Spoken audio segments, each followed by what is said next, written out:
loss on the champion to split. He was 3-0 before that. He had a 22 KDA going into it, and I think Doinb Lee on playmakers specifically is where it's just absolutely crazy to see. And this time around, we're going to see FPX be the team that goes back to the Diana. Another champion Tien is undefeated on so far this split.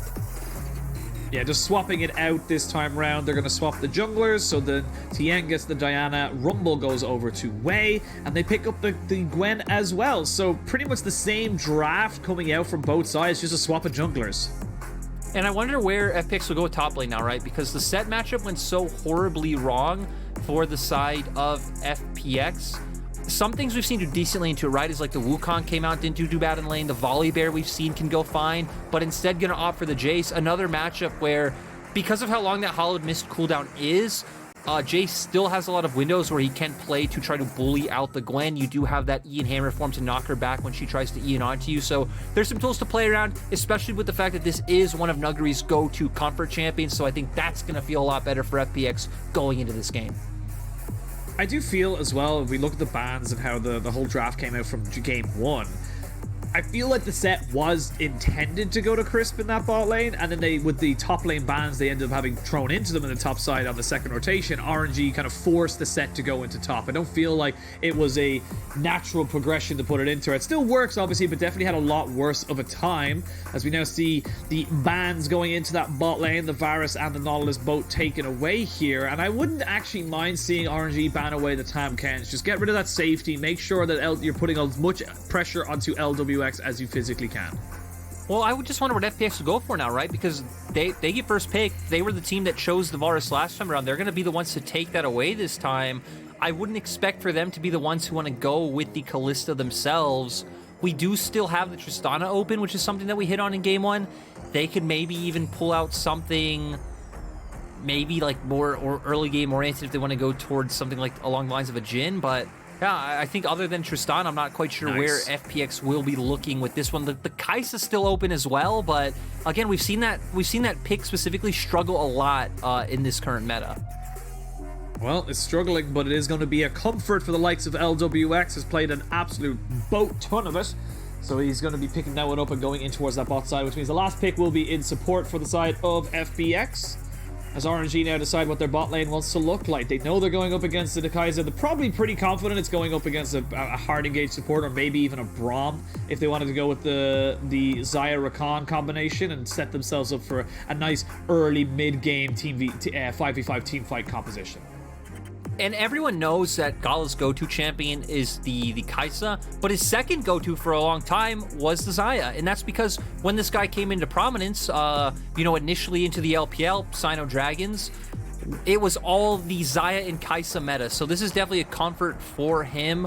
Now we're going to see them pull out the Leona, so still wanting to get very easy point-and-click hard engage coming in, very long range, ultimate coming out as well. So I think a lot of the same tools for RNG are still there. Heck, if anything, this time around, you probably feel a little bit better with the Xayah as compared to something like the Kalista, which we didn't actually see do that much work. FPX going to round it out with the Rell, so a ton of dive coming in for FPX. The Jayce a little bit off theme with the rest of the comp, but going to be able to throw out damage from far away, and I think this time around FPX may be more consciously thinking of Nuguri's laning phase when it comes to that Jayce pick more than anything else. But we have two very similar comps, still very scrappy, a lot of bloodshed going to come out, and for FPX, I think once again we're going to be looking at Doinb Lee. We're going to see how this Kaisa does specifically, because Kaisa right now sitting 13 wins, 23 losses in the LPL. She's going to be jumping into a bunch of melee bruiser champions who, right, you jump into Cryin, throws out the stun, maybe Ming's right there. You jump into the Gwen, she's happy to just burst you out. So I feel like Lwx is going to be walking on pins and needles with how he has to play out this one. Yeah, he's going to have to pick and choose his moments to go in off of that killer instinct. And on the other side, that RNG, like we just mentioned there, like they're looking to jump into your face. They've got a pretty safe AD carry. They know that even if everyone does jump onto Gala on the backside, you know, you have the let the feathers fly, of course, and you can just go invulnerable for a few seconds, and they've got a hell of a lot of engage to try and catch people out. So for RNG, it's a very similar composition that we saw for them in game 1.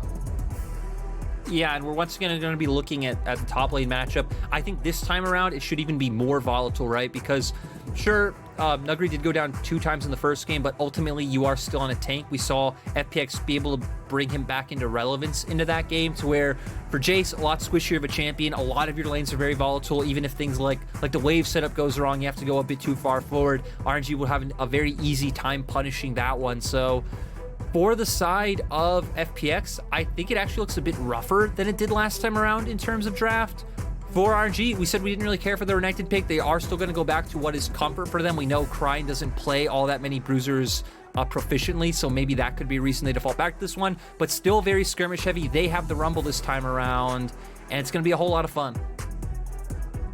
If nothing else, this series is going to be fun and entertaining. We are jumping onto the Rift, and actually as we jump onto the Rift, it is Tien who's getting chased out of his jungle, or is he chasing the rest of them out of his? As we can see Crisp, Nuguri goes to the skies and puts down a little bit of hammer damage, but it is not hammer time, so they have to back themselves away.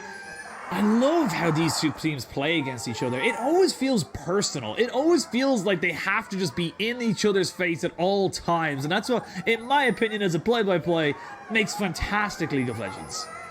It's funny just because whenever we have, like, I'd say more historical top teams playing, like the teams that would jump to your mind, right? Like the top esports over the past few years, the EDGs, RNGs, FPXs, IGs. Whenever they play against each other, we always get much bloodier games, and I'd say much like closer games, even if any of those teams are slumping. So it is cool to see Xiaohu gonna just play in this brush. Seems like Nuguri knows something is up. Does throw out the question mark ping though.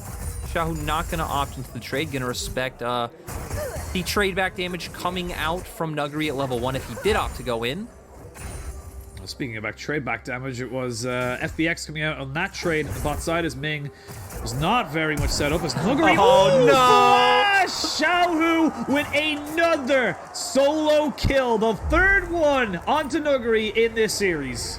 It's happening again, Peg. With this wasn't supposed to happen. You got the comfort pick this time around. You got your choice. We even said it's something that doesn't even really thematically go with the composition. We didn't really see how it happened, but they were both still level 1, so Xiaohu must have just eat in. I'm not sure if Nuguri just committed too early or gave him free damage, but really disappointing showing coming out from Nuguri today. It's going to be another point of pressure that RNG are going to be able to find pressure from, have Wei hover up towards that side, potentially get topside scuttle, look to invade from that quadrant of the map, but Nuguri now at least having the wave in a frozen position, going to be able to force him out.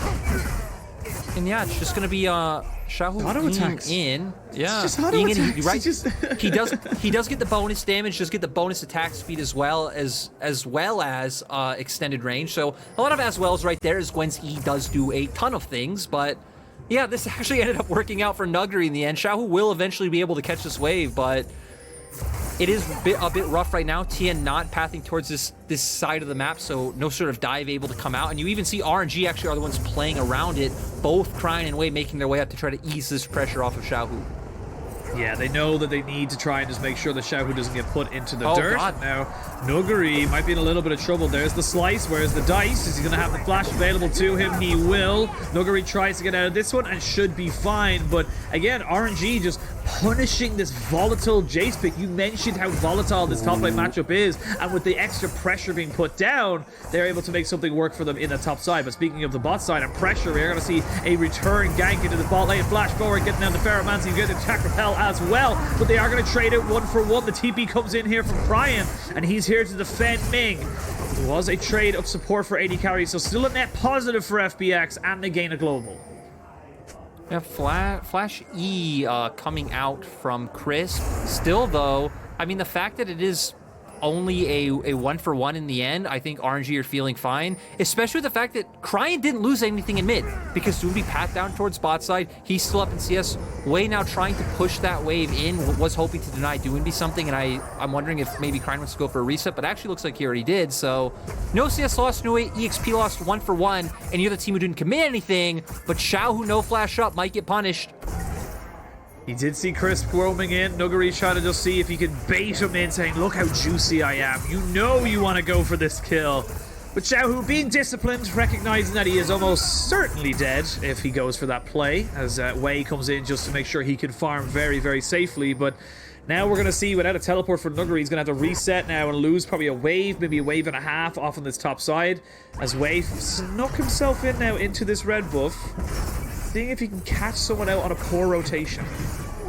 But look at Ming. This is the standard RNG play from Spring of like rotate Ming up towards the top side, look to steal away enemy Krugs, maybe threaten the top side dive. That's not going to happen though, and Wei maybe getting a little bit overzealous. In the end, nothing going to happen, but I feel like another positive for RNG this time around is the fact that Doinb not able to pick up any early kills, which means Renekton does still have the push in this lane. Sure, you might not be able to bring any use later on, but if you can at least guarantee some sort of early prile, that will be good. But Doinb's TPing back right now with the Iron Spike Whip, and Crisp is mid, so potential 2v1 top, potential 2v1 mid.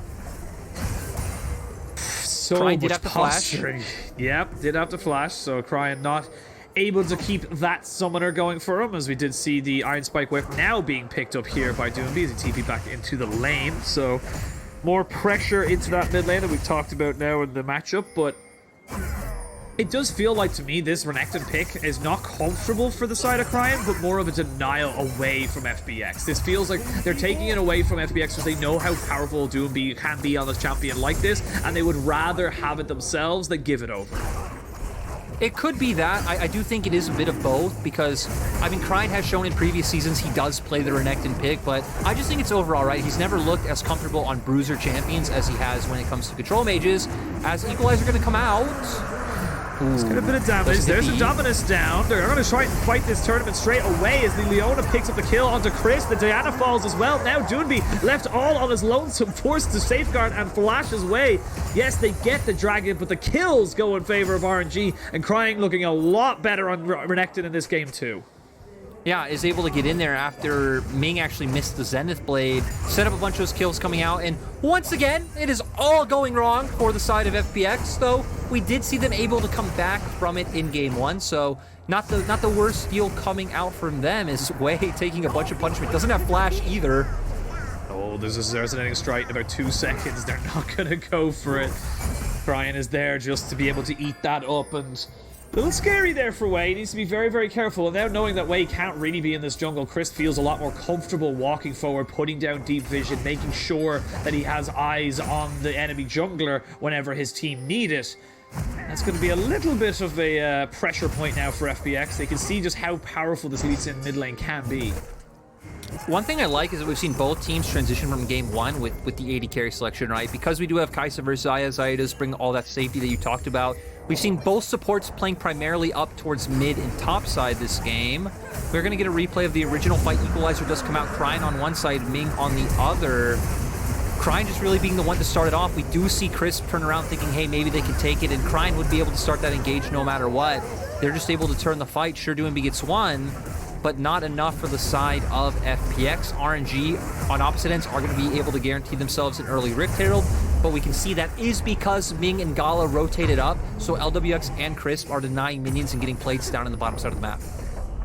Yeah, I was about to say there that, you know, yes, FPX are losing in the top half of the map, but they are gaining an awful lot in the bottom half, and this might be turned around here as Tien is around, just not quite landed as the Sonic Wave goes over the side, and there is the Moonfall as Tien picks himself up a nice little kill. Bit of overzealousness again from the side of Cryin on this Renekton, as we see now on the top side, Xiaohu going toe-to-toe with Nuguri as he tries to find the Q. Maybe he's going to be able to flash out of him. The Shock Blast does not land as it was blocked by that fantastic minion if you're a Xiaohu fan.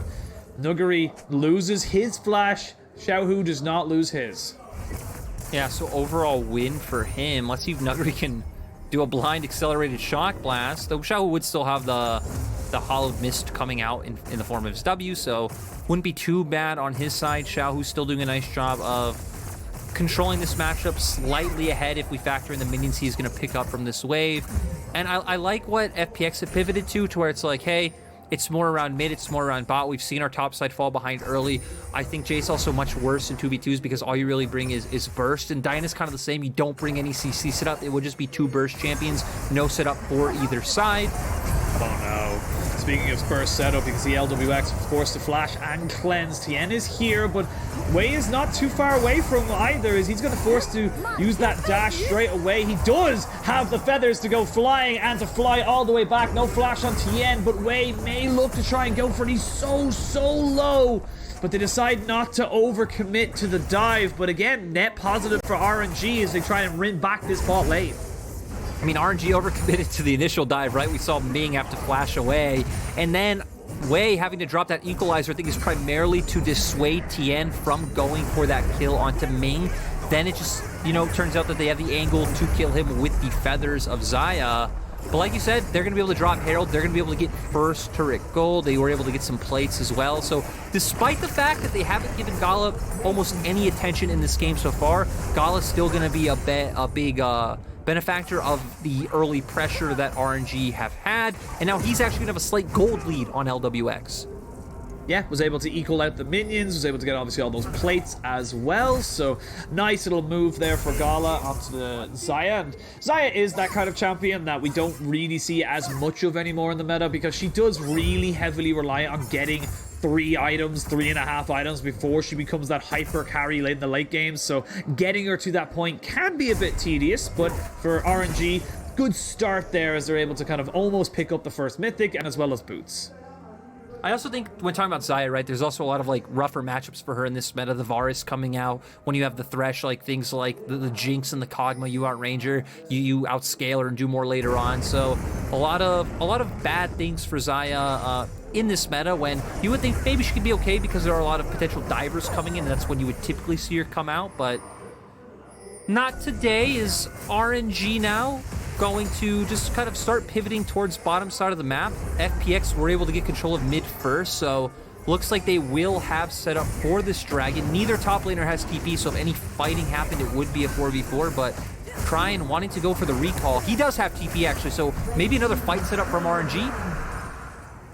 Not quite. Unfortunately, Cryin did pop his Dominus in the mid lane randomly. I think he thought that Doinb Lee was going to go in and dive him, but it was not to be. So very difficult to really make that kind of an engaged stick. And of course, Cryin just went back to pick up his Gore Drinker. So they just needed the dragon to be a couple of seconds later, and they might have been able to look for a fight. But it is a second Drake of the game for FPX. As in this top side, we do see, again, very good CS numbers coming in here for Nuguri. He's able to keep himself equal as the equalizer gets dropped down. There's the needlework doing work, and Nuguri stands in place to accept his fate, and that is another kill going over to Xiaohu. And he really, this entire series, specifically in the laning phase, has just shut down Nuguri completely. Yeah, that's been the big thing, right? Is just taking control of top side. We are going to see FPX answer cross map and get some damage out on this bottom lane turret, steal away camps. I'd love to see RNG start pivoting their vision line further into FPX's jungle on top side. Still nowhere close to Baron coming up, but something like a second Rift Herald, you can position yourself well as RNG to be able to get that one, steal away some jungle camps of your own, get deep vision to look for picks. So I like what FPX is doing in response, but would like to see more out of RNG. Ooh, Doinb Lee being spicy. He's being very spicy, gets himself a low, deep TP again, but the TP's going to be answered here by Cryin. We're going to see the Dragon's Rage kick down on the Xiaohu, but now Doobie's in a little bit of trouble.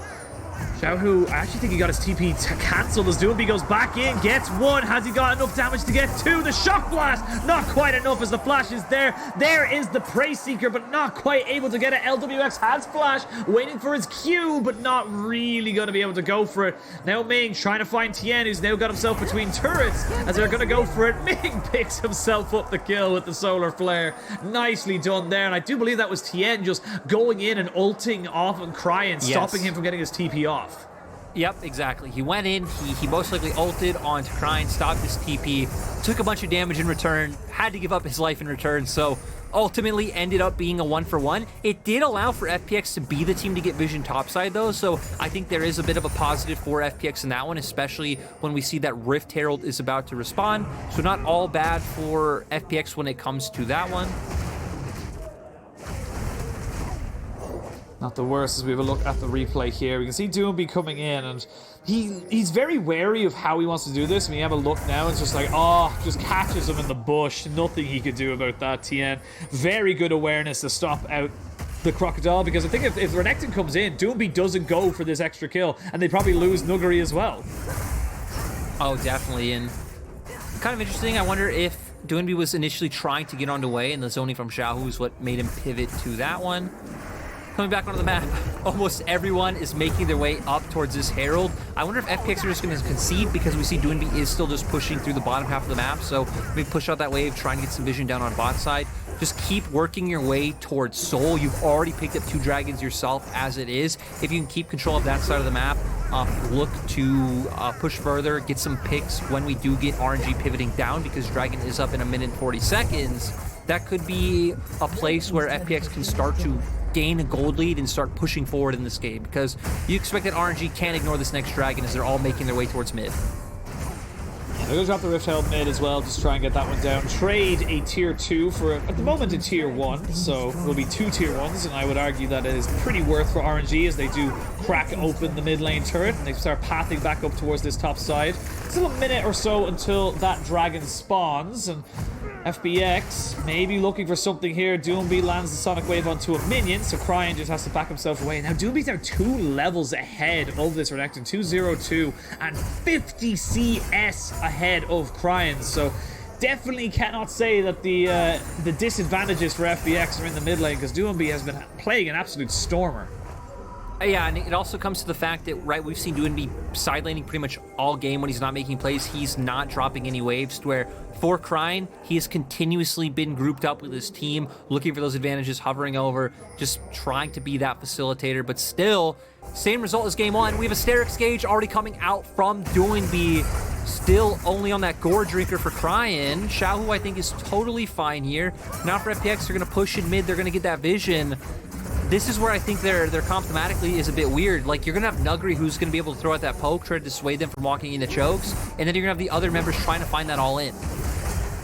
Well, speaking of all in, Doinb gets himself the Dominus out of Cryin and then backs himself away. It's still very dangerous to go for this dragon right now, especially if you're the one starting it off, because you have got the equalizer, you have got the solar flare to land on top of it. The Dominus will time out, so Cryin will not have it for this fight, and it does feel like RNG are just backing away a little bit too far. Doinb finds himself on the backside, but they know where he is. Now, dragon down to about 2,000 HP. They go with the solar flare, doesn't land onto anybody. There's the equalizer, try and fade him off, but it is FPX who pick up their 3rd dragon and soul point. The moonfall is good, but look at Gala. He's just free hitting. Gala's getting all these feathers down. The Jayce is dead. They're going to be able to take down the Diana as well, but Doinb picks up 2 out of nowhere and 3 for Doinb.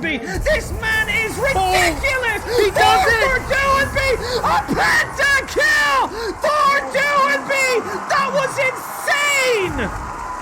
And once again, just like 2020 summer, Doinb's trying to be the man to put FPX on his back, giving flashbacks to when he was a world champion. That fight was totally won for RNG, and Doinb single-handedly turning it around.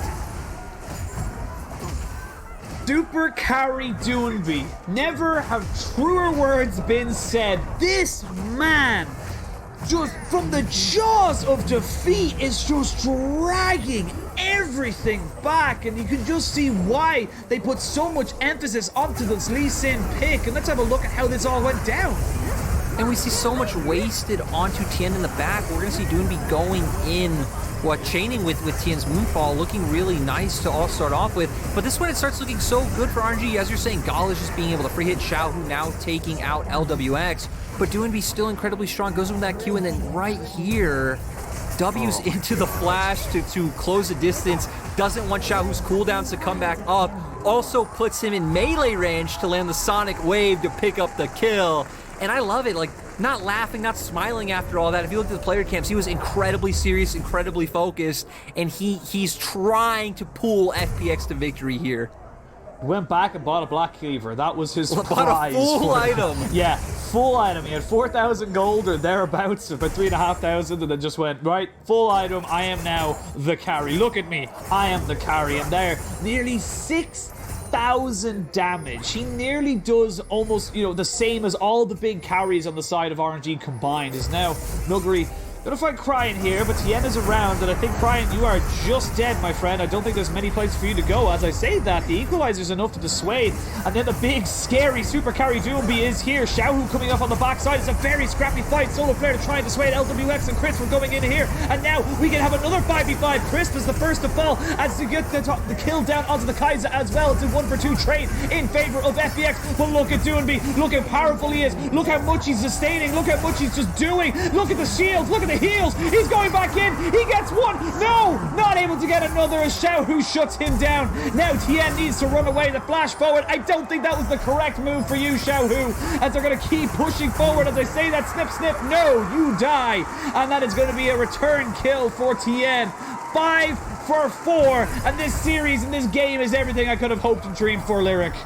It is so damn close. It was so scary on both sides coming in, right? Because Cryin is the one who gets caught out. You're like, okay, he's going down. This Renekton pick, once again, it is not it. But as you highlight, the equalizer enough to dissuade. Doinb not able to land with that Sonic Wave. But I'm so surprised that Ming and Gala turn around with the fact that Lwx and Crisp are here. And this is where it gets a bit unfortunate for FPX at first, because we're going to see them get this first kill onto Ming. But instantly, Gala and Crisp just jump into the backline. They are instantly taken down on the side of FPX, and we even see Rumble able to zone off on the opposite side, pick up a kill, but then it's going to be this moment where it's like, okay, Xiaohu versus Doinb. That's what it seems like the series is down to. Gets the Hollow missed out, gets those resistances, then he jumps in like you said. Sadly, that did not really seem like the play with how low he was. Still, his 4-stack Q did a ton of damage. It didn't even look like every stack hit, so, you know, maybe there's a world, but at the end of the day, FPX coming ahead. It looks like we're coming down to mechanical outplays, who's playing these fights better. It's not about the setup. It's not about, you know, pushing out your side lanes and making moves and vision. It's when we see each other, we want to fight. And who's going to perform better in that situation?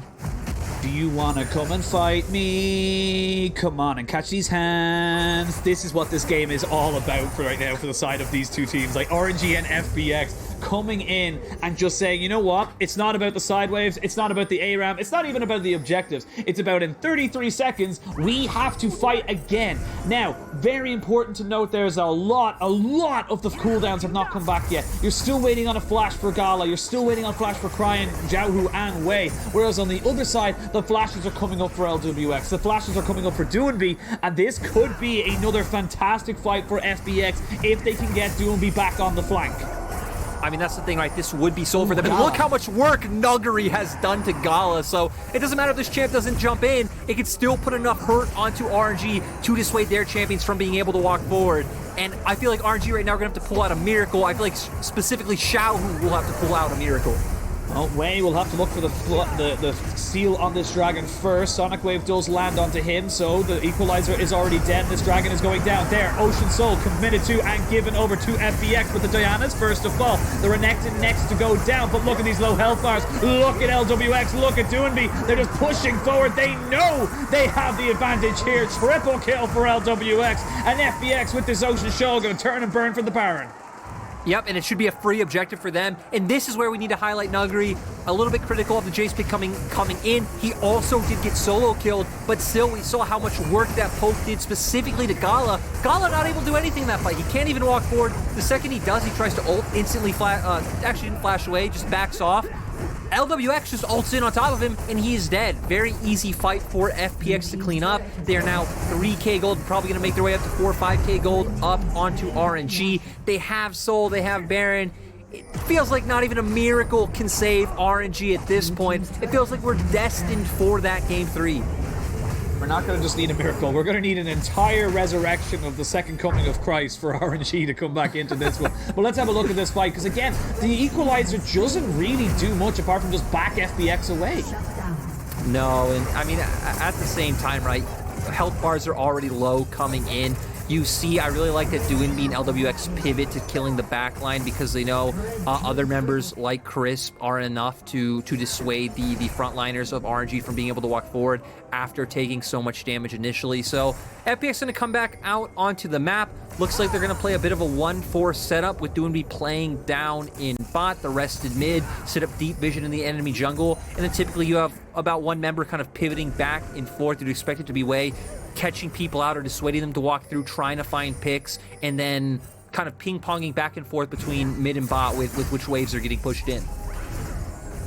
With the Baron on them now for a little less part of 2 minutes. You can see FPX is pushing in. They now have the Ravenous Hydra for Doinb. He is 4 items versus the 1.5 for Cryin. So at a very similar time to game 1 as we see Ming moving forward now onto Gala, just making sure that Doinb doesn't start to feel too hypey about himself, as he 100% can kill off this Kaisa. And oh, speaking of killing people off, we're going to see the equalizer now. That's a great equalizer. That's a spicy meatball being dropped down on top of everybody. Nuguri is on the side, and they're going to see him get himself a kill, but they're going to be able to get the kick off. Doinb goes back in on top of the rumble. Doinb's just too tanky. He's got too much sustain. The feathers will not help you here, and it's a 1 for 5. An ace for the side of FPX. They've got the minions in bot. They've got the minions in mid. They're going to end the game. We're going to get a 3rd game in this series.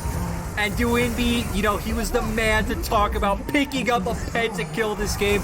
This man is trying so hard to win. He's pretty much single-handedly bringing down RNG, and it's so great that these two teams bring out the best in each other and really push us to some crazy games. Maybe not the best in terms of like macro or anything like that, but we get some quality bangers here today in the LPL, and I love it. Like, they're just not fazed by the win at all, Penguin. Like, they're taking this seriously. There's a killer look in their eyes. They're gonna go into game 3, and I have no idea who's gonna pull this one out. It's all over the place. Honestly, you have a job still left to do. I like the fact that FPX recognize that. They can't rest on the victory, that they're going to go back and think about what do we do now when Doinb doesn't get the Lee Sin, because if I'm RNG, that's the first thing I'm banning. But my God, you mentioned about the lack of macro, the clean, or not the cleanest of macro games. You want that? Go watch LCK. Don't be here. You're here for entertainment. We're here for the best mechanical players in all of the league. First of all, we don't discredit LCK, and we're not saying there was no macro. We're just saying it was a little bit bloody, which is fine. That's what we're here in LPL for, right? Blood for the blood god.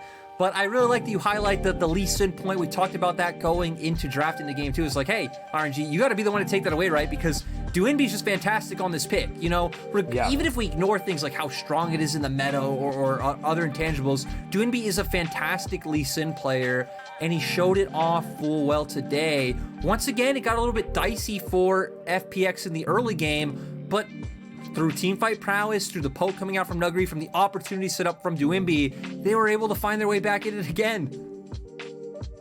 Honestly, it just such a fantastic series, and really, really is living up to the expectations that we set upon this, because I won't lie, I was a little bit apprehensive. I was like, all right, FPX are looking pretty good, RNG not great, and I was kind of thinking in the back of my head, this might be a stomp towards FPX, but we can see the fight, we can see the power coming out from RNG, and they had a nice advantage going into that early mid game, and then out of nowhere, pentakill, game done, moving on, and Doinb, like we mentioned many times, would not let FPX lose that game. He is just playing out of his absolute mind right now, and I would argue to say he's probably playing the best League of Legends he's played in a good few years. I feel like Doinb, I felt the same last year in 2020 summer, but it feels like Doinb just keeps leveling up. Like, he's not a player that I remember 2019 summer people talk about and kind of say, his laning, this, that, and the other thing's not that good. He's a great facilitator, he's a great team player, but I really feel like we've seen Doinb improve consistently from that time. And I mean, every time I see a damage graph with Doinb's Lee Sin, every time I've been amazed. It's always topping the chart. And I mean, it's like a great positive and a negative at the same time, right? A massive positive that Doinb's putting up these performances, a bit of a negative that you have to rely on him for this, right? Like, I feel like we need to see the other members of FPX really pull it together. I do think at some point, right, we always see Nuguri in the mid game able to come back online, but we need to see the other members of FPX be able to step up earlier on and not have so many flops around the map. Yeah, we need to see them not have to rely on Doinb getting a pentakill on Lee Sin to drag them back. But we'll see if they are able to do it. We are going to throw it to break, and when we return, the third and final